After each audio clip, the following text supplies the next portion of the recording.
Koneksi antar materi modul 2.3. Assalamualaikum warahmatullahi wabarakatuh. Bertemu kembali dengan saya Endang Budiasih SPD, calon guru penggerak angkatan ke-6 dari Kabupaten Batang, Jawa Tengah.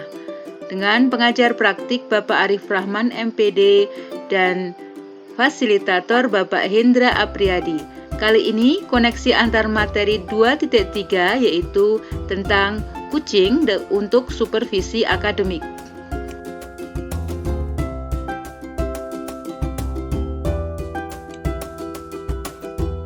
Tujuan pembelajaran khusus. Dengan tugas ini, CGP dapat menyimpulkan dan menjelaskan tentang keterkaitan materi yang diperoleh dan membuat refleksi berdasarkan pemahaman yang dibangun selama mempelajari modul 2.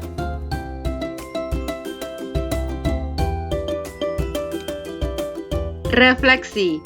Materi pembelajaran modul 2.3 tentang kucing untuk supervisi akademik.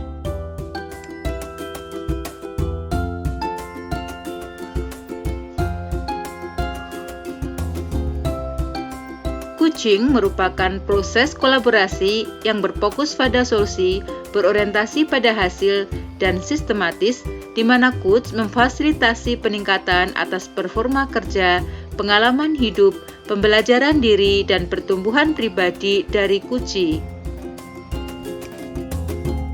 Kucing merupakan kunci pembuka potensi seseorang untuk memaksimalkan kinerjanya.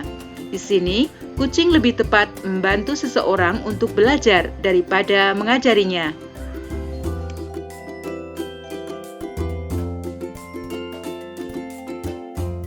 Paradigma berpikir kucing meliputi 4 hal, yaitu fokus pada kucing, bersikap terbuka dan ingin tahu, memiliki kesadaran diri yang kuat, dan mampu melihat peluang baru dan masa depan.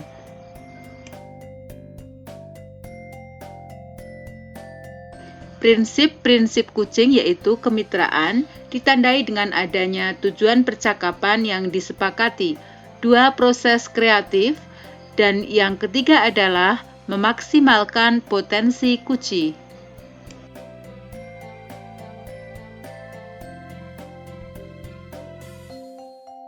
Kucing dalam konteks pendidikan sejalan dengan pemikiran Ki Hajar Dewantara, karena dalam proses kucing, coach memberikan kesempatan kepada kucing untuk mengembangkan diri dan menjadi pembelajar sepanjang hayat.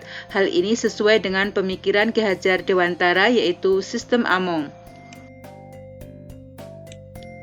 Keterampilan kucing perlu dimiliki para pendidik untuk menuntun segala kekuatan, kodrat atau potensi peserta didik untuk mencapai keselamatan dan kebahagiaan sebagai manusia maupun sebagai anggota masyarakat.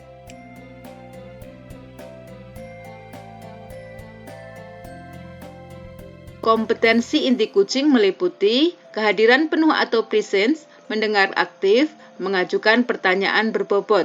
Sedangkan alur tirta merupakan akronim dari tujuan, identifikasi, rencana aksi, dan tanggung jawab. Alur tirta ini merupakan alur percakapan dalam melaksanakan proses kucing.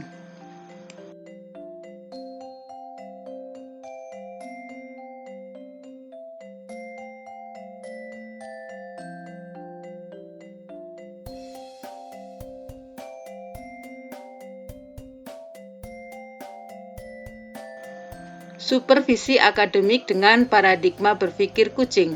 Supervisi akademik merupakan serangkaian aktivitas yang bertujuan untuk memberikan dampak secara langsung kepada guru dan kegiatan pembelajaran yang mereka lakukan di kelas.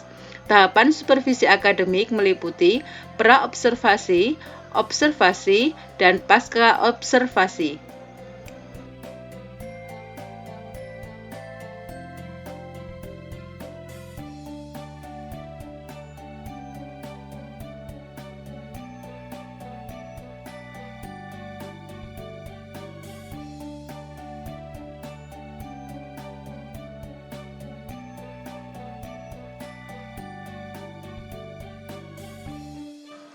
Apa yang sudah baik yang berkaitan dengan keterlibatan diri sebagai CGP ketika melaksanakan proses coaching.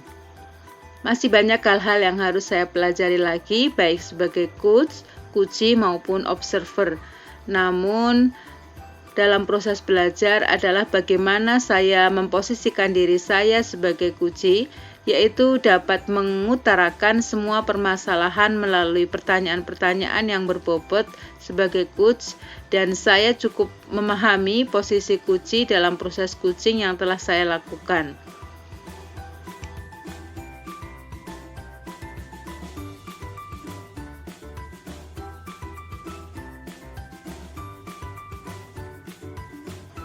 Apa yang perlu diperbaiki berkaitan dengan keterlibatan dirinya dalam proses belajar? Banyak hal yang perlu saya perbaiki dalam proses belajar ke depan. Tentunya yaitu sebagai posisi coach dan observer, di mana saya harus lebih banyak belajar lagi dalam menerapkan kedua posisi tersebut. Agar sebagai coach saya dapat memberikan pertanyaan-pertanyaan yang berbobot dan terbuka, yang terkadang tanpa saya sadari, pertanyaan yang saya berikan ternyata masih berupa pertanyaan tertutup. Dan juga sebagai observer, saya dapat menerapkan tahapan supervisi akademik dengan baik, sesuai dengan prinsip dan paradigma berpikir coaching.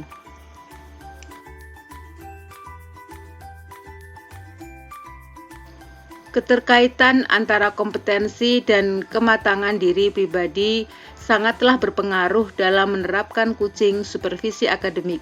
Karena kematangan pribadi seorang atau pemikiran yang ada pada diri seorang dapat menerapkan kompetensi coaching yang diharapkan menjadi lebih baik. Namun seyogianya, kematangan itu dapat terus digali dan dipelajari, sehingga kematangan tersebut dapat terus terasah dan terpupuk dalam diri seseorang sehingga akan membantunya jauh lebih baik dalam menerapkan coaching dalam kehidupan nyata sesuai dengan prinsip coaching dalam kompetensi coaching sehari-hari.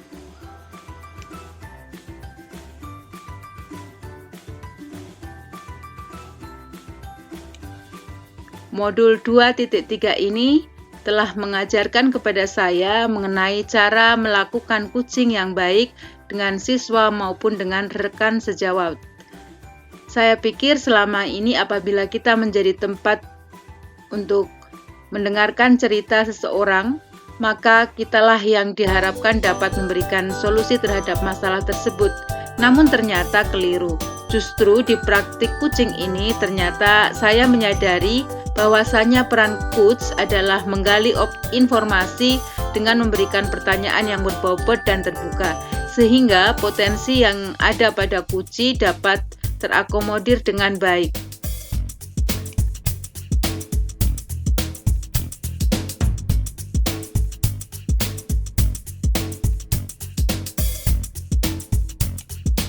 Tantangan yang saya hadapi di tempat saya mengajar adalah bahwa praktek coaching ini belum diketahui oleh banyak orang, termasuk saya secara pribadi sebelumnya juga belum mengetahui tentang coaching, sehingga penerapan coaching yang sebenarnya tidak dapat dilaksanakan sesuai dengan prinsip dan kompetensi coaching. Sejauh ini, jika terjadi satu permasalahan di sekolah, baik antara siswa dengan guru atau guru dengan kepala sekolah, penyelesaiannya itu diperoleh langsung dari guru, bukan dari orang yang memiliki masalah tersebut. Namun saya yakin dengan pengetahuan yang semakin bertambah, tantangan tersebut akan dapat teratasi. Apabila pembelajaran coaching ini dapat diterapkan oleh segenap warga sekolah, maka upaya yang saya lakukan adalah sedikit demi sedikit menerapkan pembelajaran coaching kepada rekan sejawat maupun kepada siswa.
Hubungan modul 2.1, 2.2, dan 2.3. Keterkaitan antara materi sebelumnya, 2.1 tentang pembelajaran berdiferensiasi dan 2.2 tentang pembelajaran sosial emosional akan dapat membantu coach maupun coachee mengembangkan permasalahan yang sering terjadi dalam proses belajar mengajar. Coach harus paham bagaimana memandu pertanyaan yang berbobot agar coachee dapat menemukan potensi terbaik yang ada pada dirinya.